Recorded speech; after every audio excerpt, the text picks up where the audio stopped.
terminamos de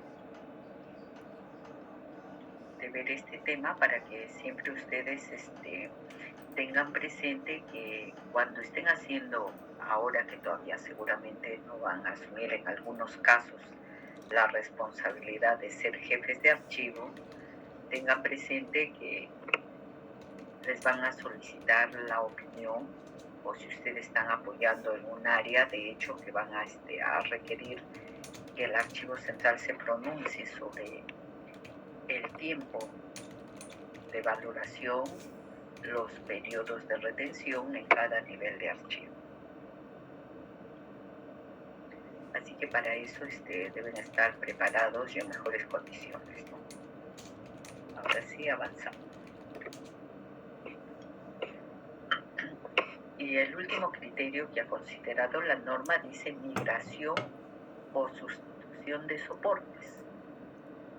Y nos dice literalmente que la digitalización o micrograbación de documentos generados, en todo caso, en las instituciones por series, se deben establecer también los periodos de retención. Y cuando nos habla acá de consecuencias de digitalización o micrograbación de información contenida en los documentos archivísticos de la serie, para establecer los periodos de retención.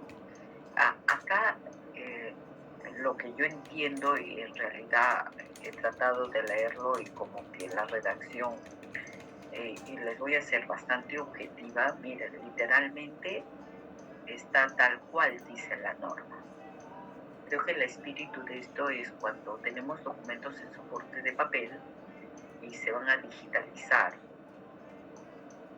Se entiende que los que se van a digitalizar, de repente se puede proponer también una valoración diferenciada y que permita pues conocer cuánto tiempo va a estar la serie en los archivos de gestión y en el archivo central. Acá no nos habla también de la digitalización con valor legal o la digitalización con el tema de dinamizar la atención, ¿no? Es de manera general. Si vas a digitalizar documentos para poder acceder con mayor facilidad, estaríamos en un supuesto, o vas a digitalizar documentos para eliminar los que tienes en soporte de papel, que es el otro supuesto. Acá en este tema sí, yo también he pedido en algún momento que se precise qué es lo que realmente la norma nos está indicando que se debe tener como factores de valoración.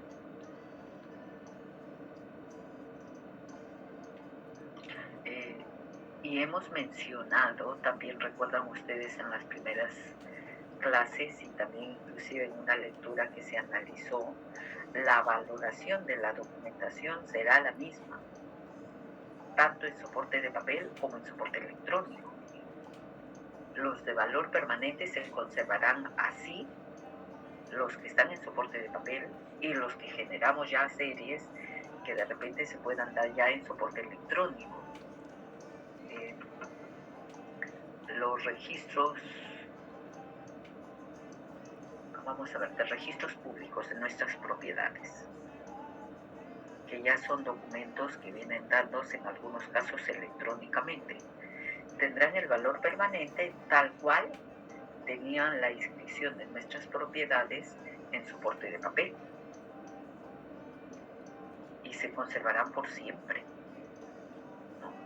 Las actas de nacimiento o de matrimonio o de función, hace muchos años y hasta hará pues meses, soporte de papel, y ya últimamente se realizan también, y seguramente de aquí a unos años ya nadie utilizará la firma manual sino la firma electrónica.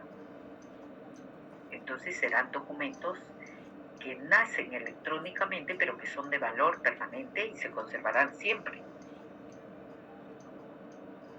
En eso tengamos presente que vamos a valorar la documentación más allá de los soportes. Pero bueno, este es uno de los factores que considera la norma y que debemos tenerlo presente. Creo que este es el factor 9 y ya no hay más. Sí. Con esto hemos terminado los factores de valoración documental que recoge la directiva. Y voy a entrar, si hay alguna pregunta. Ninguna.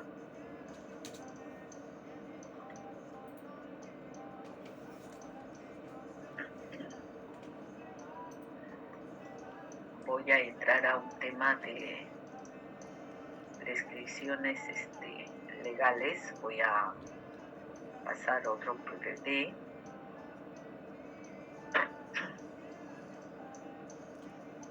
Que lo vamos a poner ahorita, sí.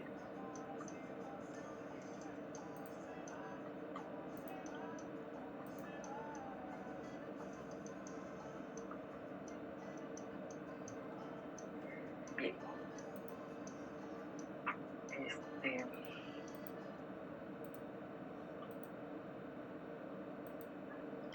Vamos ahora a tratar el marco normativo, algunas normas que nos hablan de no solamente el valor que tienen algunos documentos o el tipo de conservación que debemos tenerlo presente. ¿Y cuál es un poco el marco normativo? Ustedes seguramente ya llevaron legislación o están llevando todavía legislación. El ciclo pasado, profesora. Entonces manejan muy bien toda la parte de legislación archivística, ¿verdad?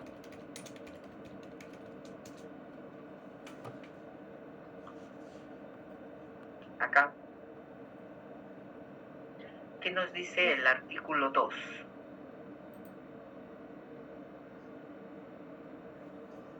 De la Constitución Política. A mí me parece que desarrolla diversos derechos fundamentales. Claro, el artículo 2 de la Constitución establece derechos fundamentales de las personas. Y el numeral 5 establece que las personas tenemos derecho a estar informados. ¿No? Miren, por ejemplo, en base a este artículo es que se ha generado la Ley de Transparencia y Acceso a la Información,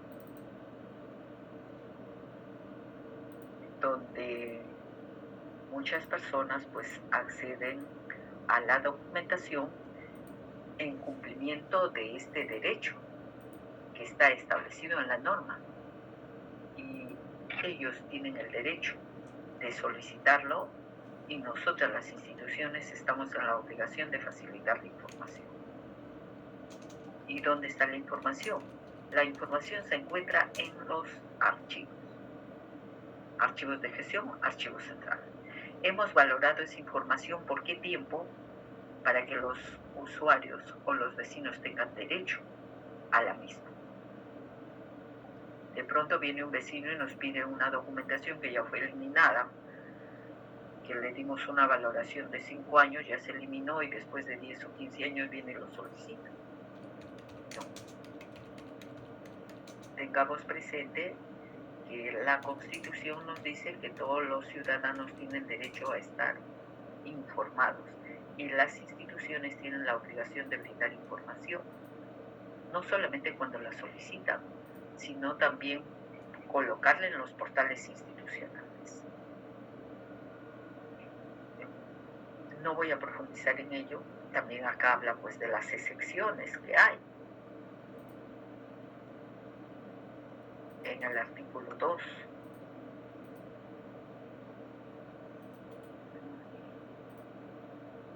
Zavala, gracias. ¿Y el artículo 21 qué nos dice?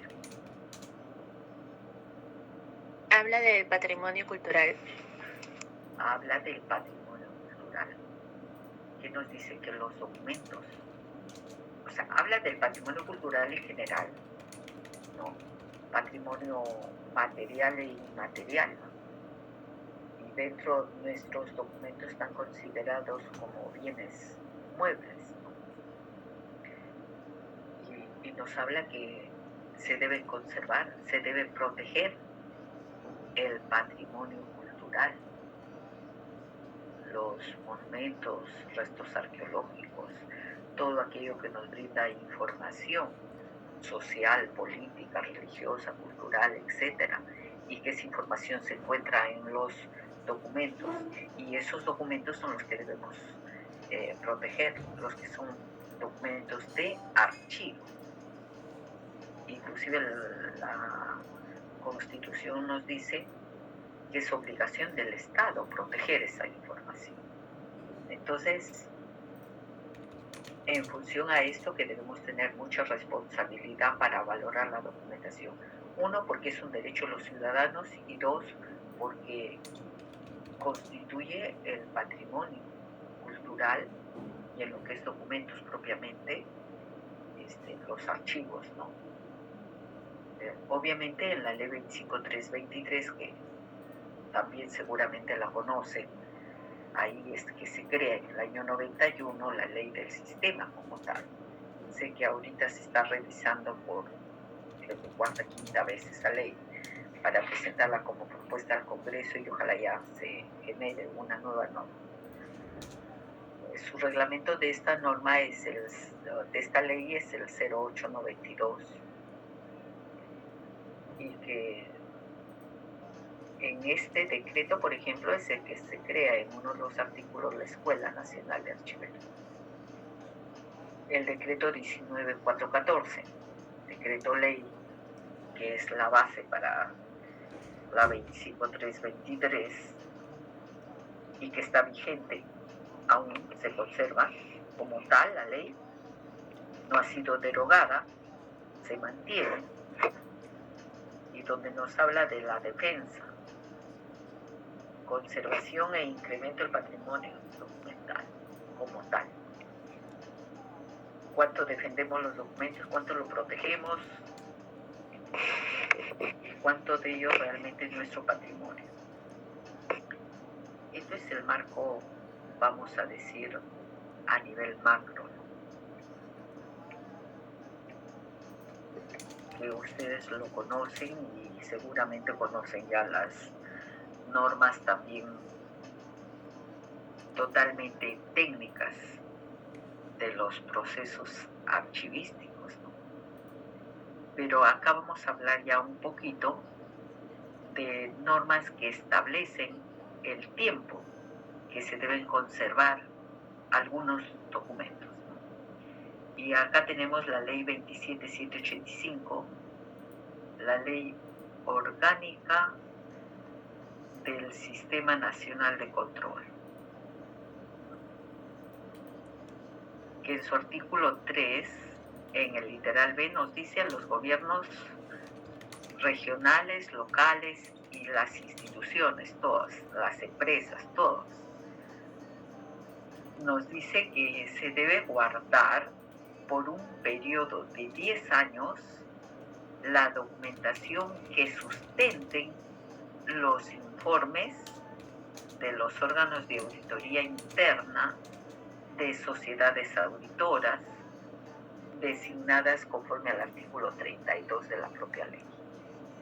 Recuerdan que estuvimos viendo algunos ejemplos en que ustedes trabajaron también con algunas instituciones, y sí recogieron y presentaron en sus exposiciones de que las auditorías estaban consideradas como documentos de valor temporal y con una vigencia de 10 años. Acá está la norma, pues, que nos dice, establece la obligación de guardar por un periodo de 10 años todo aquello que sustente los informes de los órganos de auditoría, incluidos los de las sociedades auditoras. Miren, una cosa es la auditoría interna que tenemos las instituciones, y otra cosa es las sociedades auditoras. Estas sociedades auditoras generalmente son empresas privadas que están certificadas por Contraloría y que tienen como función realizar auditorías a las instituciones del Estado, y son auditorías, vamos a decir, generales de toda una gestión, de todo un año, en todos los sistemas. Es una auditoría completa. Ahí tendríamos que nosotros de repente evaluar y ver si esa información realmente cumplimos con la norma o lo conservamos de manera permanente. Porque pueden ser documentos, miren, estos documentos de estas sociedades auditoras son unos anillados bastante voluminosos y que tienen información consolidada de toda la acción de control que realizan estas auditorías. Ahí vamos a encontrar los hallazgos de algunas irregularidades, se va a encontrar conclusiones y se va a encontrar recomendaciones. Información valiosa, que si se elimina todo, nos quedamos sin la serie documental auditorías que nos permita conocer cómo ha ido evolucionando o si han habido irregularidades o no dentro de las instituciones en determinado periodo. ¿Dónde vamos a encontrar esa información? Son en estas acciones de control. Entonces ya depende también de las instituciones como tal, que querramos conservarlas o de repente darle 10 años y eliminarlo. Legalmente hablando lo podemos hacer. Y en este caso, tal cual, de las auditorías, también se encuentran los libros de contabilidad, la documentación de contabilidad que vamos a ver. En mi sugerencia, en mi recomendación, estas auditorías debieran tener valor permanente. Señores, legalmente hablando se pueden eliminar, pero es información que por su contenido, aplicando el criterio que hemos dicho de contenido, y también viendo los factores que la propia norma establece, yo recomiendo que le den valor permanente cuando les toque a ustedes de repente proponer o que alguien les consulte sobre esta serie documental que se genera de las auditorías internas o de las sociedades auditoras. No sé si alguien quiere hacer algún comentario, chiquito, grande. ¿Alguien ha tenido oportunidad de conocer estas acciones de control? Profesora. Sí, Beli. Sí, profesora. Bueno, el único lugar que he tenido esa oportunidad fue en el Parque de la Leyenda, profesora. Hay la Oficina de Control Interno, ¿no? La OSI. Tenía un área específica, profesora, donde ellos guardaban su documento y se estaban calificados por valor permanente. Casi toda la documentación la sé de correspondencia, pero era intocable, muchos tenían doble seguro, uno usted manejaba y el otro manejaba él, ¿no? Entonces, al momento de ingresar, los dos ingresábamos, ¿no? La secretaria de la OSI, ¿no? ¿Por qué mayormente se acababa con documentos? ¿Pero por qué, profesor, ocurría eso? Ya antes de este PPT, habló usted de la migración, ¿no? De la documentación, qué cosas que no lo ha hecho hasta ahora el Parque de la Leyenda.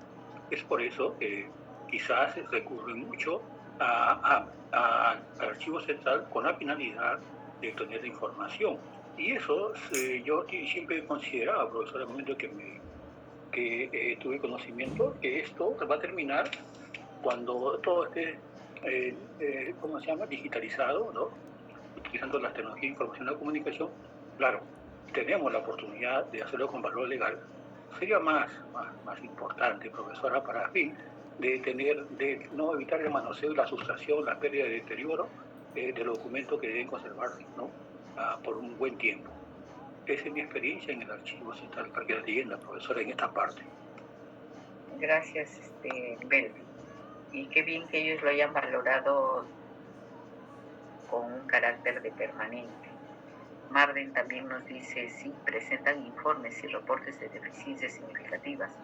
Sí, justo lo que le decía, son anillados grandes, son los informes de las sociedades auditoras o de la auditoría interna, donde hay hallazgos, y después también, después de estas sociedades auditoras que presentan los informes, les hacen un seguimiento. Si has levantado observaciones o no las has levantado, si superaste los hallazgos o no superaste. Inclusive si en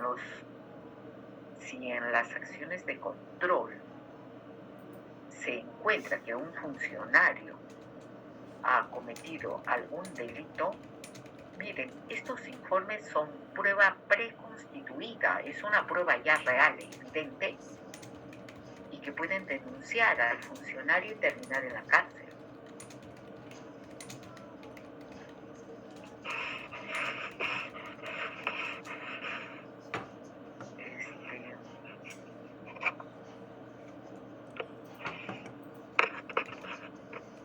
Sí, Jorge Antonio Sarmiento, lo que tú dices, sí, es una serie documental que obviamente, y ahí están todos los anexos de los informes, donde están las evidencias. Si ha habido un mal uso de recursos, por ejemplo, vas a encontrar ahí la información. Es información valiosa que considero se debe darle un valor permanente, más allá de lo que nos diga esta propia ley. En eso tengamos cuidado. Sí, hay resoluciones de las auditorías que se pueden dar, y esas auditorías vienen dándose en función a las propias normas que tiene Contraloría y que siempre viene actualizándolas. Y en todas las instituciones tenemos el órgano de control interno, sí es órgano de control interno, no por si acaso, y que funciona en cada una de las instituciones. Pero eso no quiere decir que ese personal sea de la misma entidad. Ese personal viene designado de Contraloría, remunerado por Contraloría. Inclusive ya en muchas instituciones, no solamente al jefe de OSI, sino también a los técnicos, a los profesionales, también les paga ya Contraloría General de la República.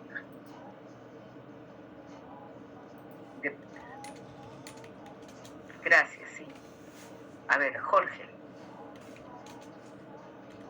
Sí, profesora, solo para hacer una acotación. En mi institución, OSI no realiza este procedimiento, lo realiza la Secretaría General. Y no sé si es por una actualización en la norma, en el marco normativo de Contraloría, o si es porque en mi institución OSI es independiente, pero este procedimiento lo realiza Secretaría General en coordinación también con Financiera, ¿no? Y como se indica, hay todo un planeamiento a partir de las recomendaciones que hace esta sociedad que se llama, bueno, le dicen el SOA, ¿no? Que es como una sociedad que hace la auditoría. SOA es la sociedad que hace este proceso de auditoría, que es externo a la institución. Ellos, luego que hacen esta auditoría, realizan recomendaciones. Y justamente Secretaría General en mi entidad lo que hace es, a partir de esas recomendaciones, arman un plan de trabajo para poder justamente absolverlas, subsanarlas, ¿no? Y hay toda una evaluación posterior, etcétera, etcétera. Sí, Jorge, gracias. Justo lo que les comentaba, SOA son sociedades auditoras, y que son empresas privadas, pero que están certificadas por Contraloría General de la República. Cualquier empresa auditora no puede ingresar a las instituciones, concursa. Y en SUNEDU, Jorge, sí o sí debe haber un órgano de control interno. En todas las instituciones existe el órgano de control interno. No sé si es que no existe en tu institución, algo habrá. Y cuando va una sociedad auditora a SUNEDU, es porque SUNEDU ha programado con Contraloría que sea una sociedad auditora la que va a realizar exámenes especiales a las instituciones. Y para que vaya a realizar un examen especial es que esa SOA ha concursado y ha ganado, porque no todas las SOAs también pueden ir a determinadas instituciones. Es porque hay un concurso previo, ¿no? Y tienen un monto que se les paga, hay un plazo determinado para que cumplan con su trabajo y emitan su informe final. El informe tiene sus partes, ¿no? Que hay conclusiones y recomendaciones. Y esas recomendaciones son las que debe implementarlas la institución. En el caso que nos dice Jorge Sarmiento, es la Secretaría General la que tiene la responsabilidad de ver, uno, por qué se realizaron de repente omisiones y por qué tenemos esos hallazgos y luego cómo debemos superarlo. Eso es en sí. Sí, son concursos que realiza Contraloría General de la República.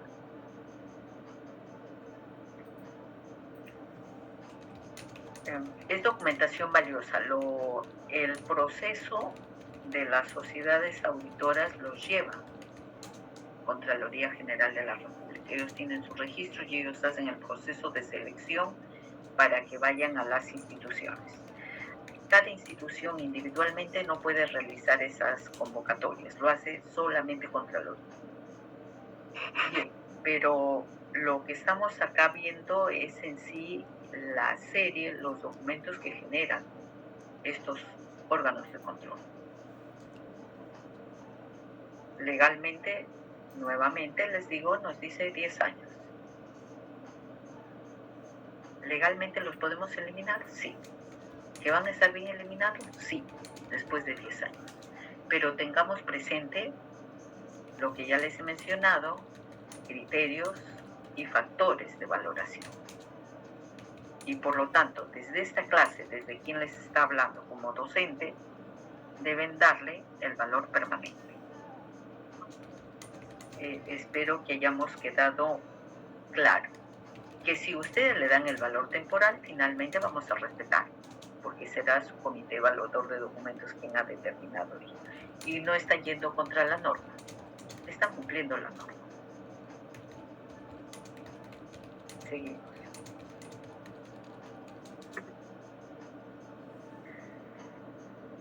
Esta resolución de Contraloría de 276-2014, que se mantiene también vigente, nos habla sobre infracciones y sanciones en el capítulo 10.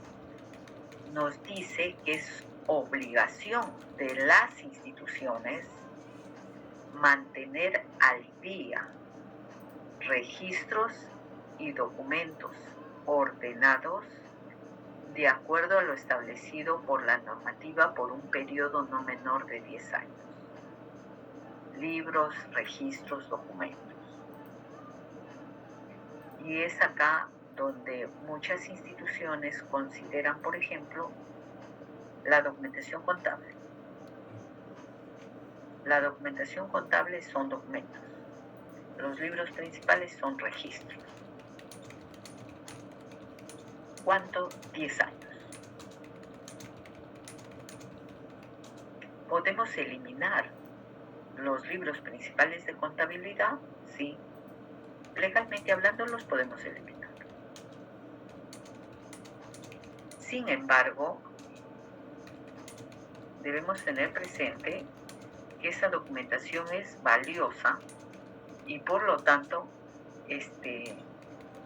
los libros principales de contabilidad se deben conservar porque tienen información valiosa, consolidada.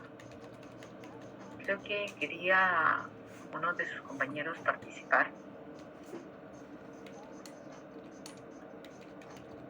¿Sí? De lo contrario avanzamos. Entonces, miren, en razón a estas normas que ha emitido Contraloría, es que, por ejemplo, los comprobantes de pago, toda la documentación sustentatoria contable se le da un valor temporal de 10 años y se propone la eliminación después. No.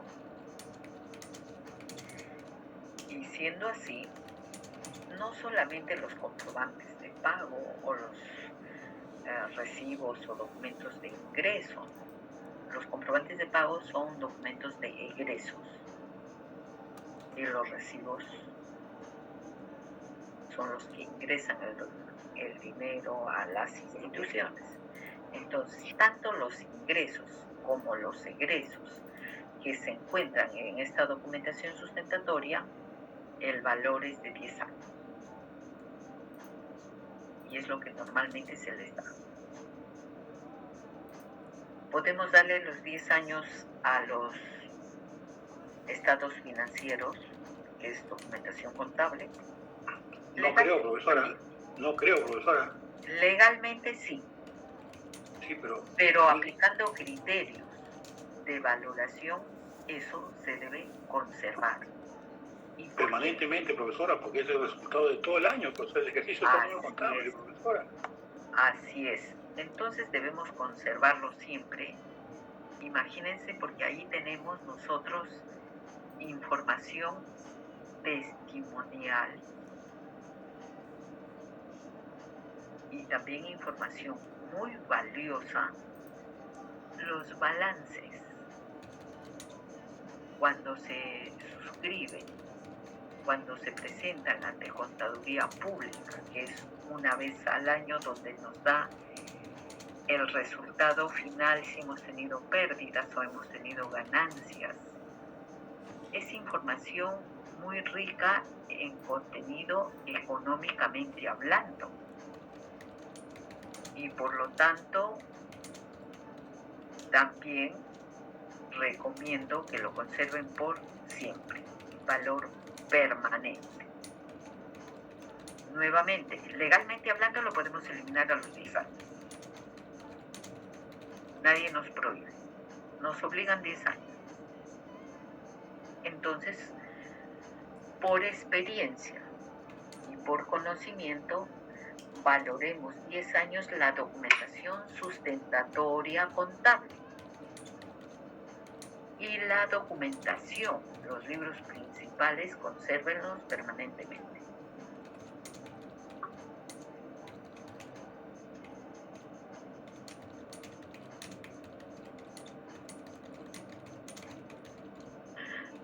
Sí, acá puedes, mire, acá es todo un tema con lo que es Contraloría General de la República, que tiene ahorita capacidad sancionadora, pues, ¿no?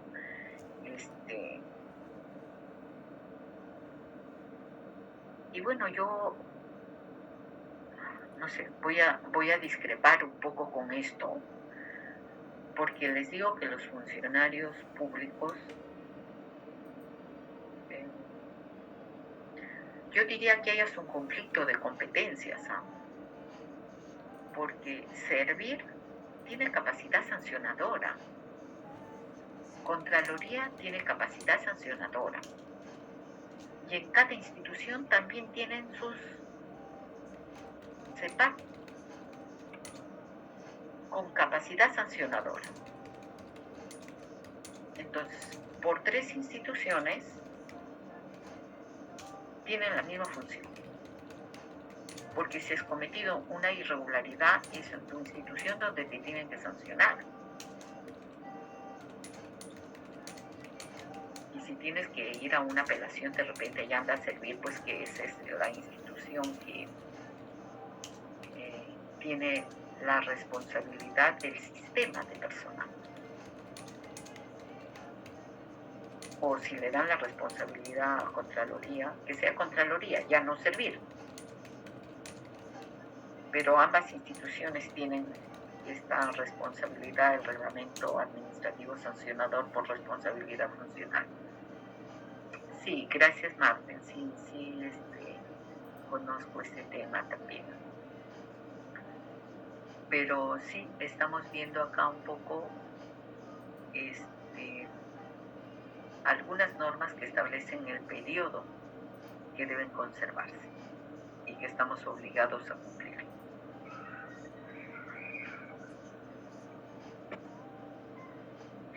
Miren, esta resolución que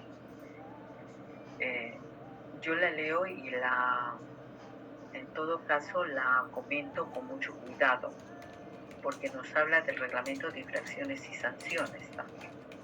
No menor, profesor, dice ahí. Claro, pero vamos a evaluar acá, donde nos dice que los funcionarios, servidores públicos, personas jurídicas, naturales, que manejan recursos y bienes del Estado. Profesora, disculpe, no se ha cambiado la diapositiva. Ya, gracias.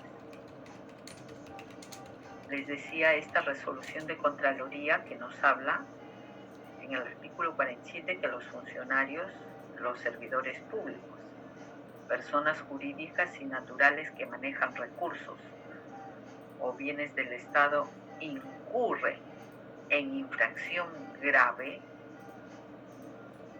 al incumplir con la obligación, lo que veíamos en el artículo anterior en la norma, de mantener actualizados los libros, los registros y documentos que sustentan las operaciones de una entidad, recursos y bienes del Estado. Nos dice por un periodo que señala la normativa. ¿Y acá qué periodo señala la normativa? Si no tenemos, miren, lean toda la parte normativa a nivel país, si desean, y no van a encontrar porque nos diga, oye, mira, las licencias de construcción se conservan tanto tiempo, los expedientes de grados y títulos de los egresados de las universidades se conservan tanto tiempo, la correspondencia se conserva tanto tiempo. No tenemos un marco normativo grande general, sino es el que nosotros en las instituciones vamos a trabajar, que es el programa de control de documentos, y que también será una norma y que debe estar ese programa de control de documentos aprobado, validado por la institución, y que al valorarse, al aprobarse, cuando dice que se cumpla, ya es una norma nuestra. Entonces, es importante que en las instituciones tengamos este programa de control de documentos, y si ya nosotros hemos determinado, por ejemplo, que una correspondencia tenga un valor de 5 años, eso es lo que dice nuestra norma interna. Entonces, debemos elaborar ese documento para que ese sea nuestro marco normativo. Y nadie cuestione por qué lo eliminas en 5 años, porque así lo establece tu norma, pues tu norma interna. Y si no tenemos la norma, nos dice, o en su defecto, en un plazo no menor de 10 años desde su emisión. Y por eso también tenemos muchas instituciones que cuando elaboran o van a eliminar documentos, la correspondencia también la conservan por, ¿cuánto? 10 años. Cualquier documento lo conservan por 10 años, justamente basado en eso. Mire, nos quedamos acá, que son las 9:10, y sé que hay otro profesor, y así que Continuamos la siguiente clase, que nos faltan 2 diapositivas, y vamos a entrar al programa de control de documentos.